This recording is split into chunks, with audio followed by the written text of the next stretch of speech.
Hi, I wanted to share a short video today about my Honda Pioneer 1000. I bought this brand new in 2016. I've put about 150 hours on it, almost to 160. And I went to get it out a few weeks back and it fired right up like it normally does. Backed it out, shutting the garage door, letting it warm up, and I start hearing it misfiring. And I jumped on it and went to take off and it died on me. And I tried to get it to start back up and was having a bear trying to get it to run. You would have to hold the accelerator down to half or full throttle even to get it to idle at any kind of consistent speed at a high RPM. And as soon as you'd let off the throttle, it'd die.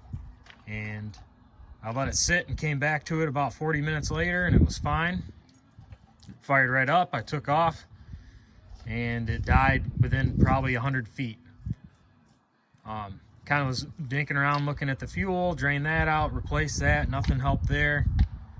Each time it sat, it would fire right back up and run perfectly fine until it idled, I would say, for a minute or two, and then it'd start misfiring again until it quit.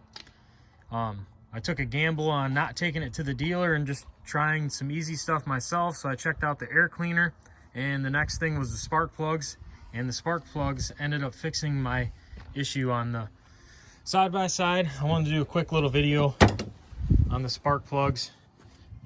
You can tilt your bed.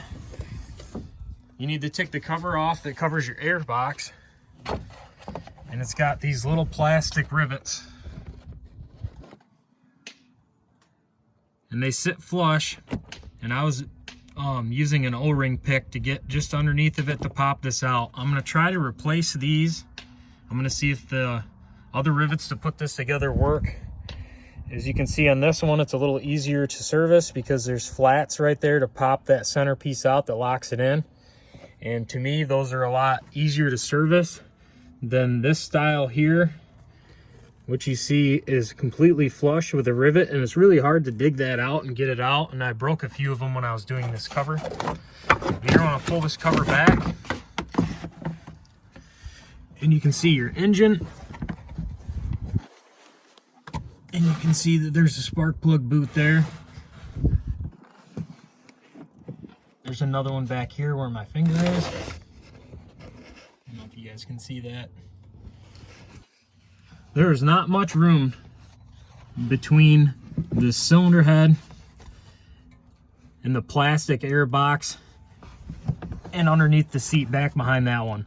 I ended up taking my socket, putting a 3-inch extension on it, setting that inside the hole on the spark plug, and then I could get my ratchet on. I could get the spark plug loosened up, pull my ratchet off because you couldn't get it out with it still on, use my fingers on the extension to pull the spark plug the rest of the way out. It was a bear, but I found that easier than continuing to disassemble the machine. And once I got those spark plugs back in, it cured my issue. And hopefully this might save somebody else some time too. The spark plugs are pricey. That is a part number of mine. This is a 2016 1005 Deluxe, so 1000 cc. And yeah, about 150 hours. So the spark plugs looked fine. They had a little bit of soot on them, but nothing seemed to be array. I don't really know what happened to them, but it's worth changing them anyways, just for peace of mind. But that's the end of the video, and hopefully this helps somebody else.